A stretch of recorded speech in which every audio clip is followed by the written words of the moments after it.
Olá, caros irmãos em Cristo, sejam todos muito bem-vindos à nossa Casa de Bezerra, virtualmente aqui em nosso canal na internet.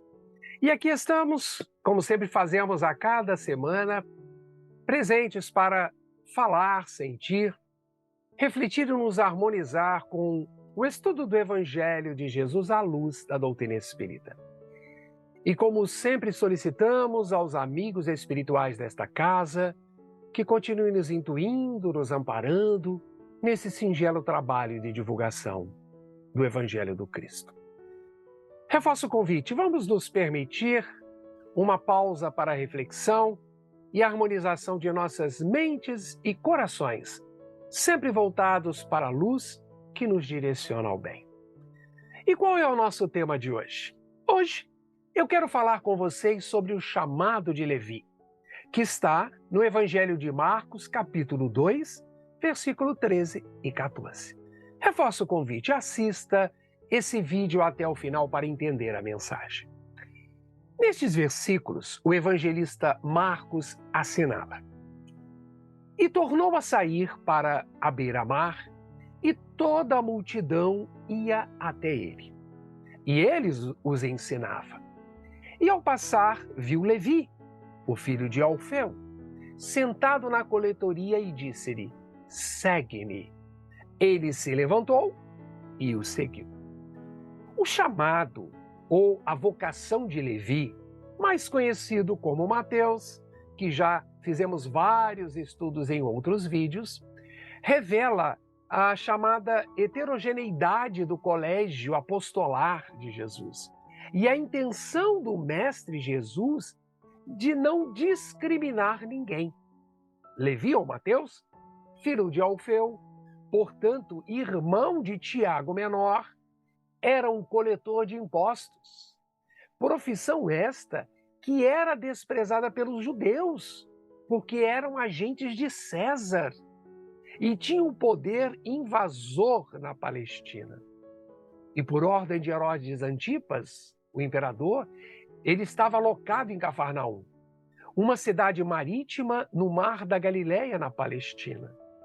E como Levi ocupava um cargo em Cafarnaum, muitos estudiosos do Evangelho acreditam que ele era um agente aduaneiro, isto é, ele cobrava taxas de importação sobre os produtos que passavam pela cidade, a qual ficava próxima às rotas comerciais importantes à época de Jesus. É possível, mas o desprezo de outros indica provavelmente que ele era coletor de impostos gerais a serviço de Herodes Antipas. De todo modo, muito mais que os pescadores, Levi tem um emprego seguro e próspero. Olha que interessante. E quando ele é convidado por Jesus, ele abandona tudo para seguir o chamado do Mestre. Imaginemos, nos dias de hoje, alguém que tem um excelente emprego numa empresa multinacional, recebendo em dólares, cheio de regalias, e ser convidado a largar tudo. Que decisão difícil para alguns. Mesmo que Levi tenha sido um cobrador de impostos valioso para aquele lugar, e na narrativa do Evangelho de Marcos, mostra que ele era considerado também corrupto. E a aristocracia municipal apoiava o interesse romano contrário aos interesses dos judeus, que eram praticamente pobres.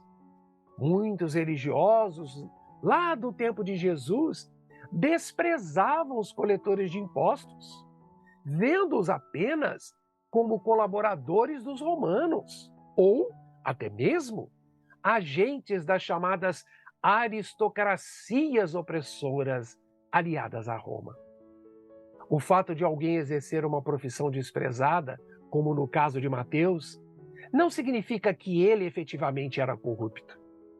O certo é que Jesus conhecia Levi e, por saber das suas disposições íntimas para o bem, convidou-o a fazer parte do colégio epistolar. Mateus sempre se revelou como discípulo fiel. Não há a menor dúvida a respeito disso. Tanto que o Espírito Emmanuel, tem a condição de nos dizer com muita sabedoria, lá no livro Segue-me, permitam a lembrança. E passando, viu Levi, filho de Alfeu, e disse-lhe: segue-me. E levantando-se, o seguiu. E diz o Espírito Emmanuel.